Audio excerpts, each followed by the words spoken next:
Just జనవరి 3వ తారీఖునో 5వ తారీఖునో ఎప్పుడో ఈ సినీ యాక్టర్లంతా ఒక సభ ఏర్పాటు చేశారు.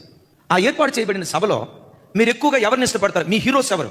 సినిమా హీరోలు, సినిమాలో పనిచేసే వాళ్ళు మీ హీరోలా? మీ తల్లిదండ్రులు మీ హీరోలా? దేవుడు మీ హీరోనా అని అడిగితే విచిత్రం ఏంటో తెలుసా? సినీ యాక్టర్లే మా హీరోలు అని 13% పెడితే, మా నాన్నే మాకు హీరో అని 3% పెడితే, దేవుడు అనే స్థలానికి వచ్చేసరికి 0. ఒక్కళ్ళు కూడా మాకు దేవుడు కావాలనల్లా.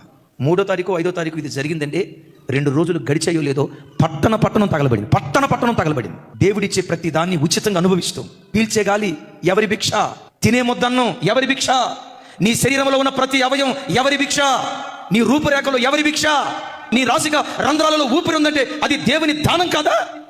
దేవుడు అనుగ్రహించిన ప్రతి దాన్ని అనుభవిస్తూ, నాకు దేవుడు అక్కర్లేదంటే దేవుడు ఏం చేస్తాడో తెలుసా?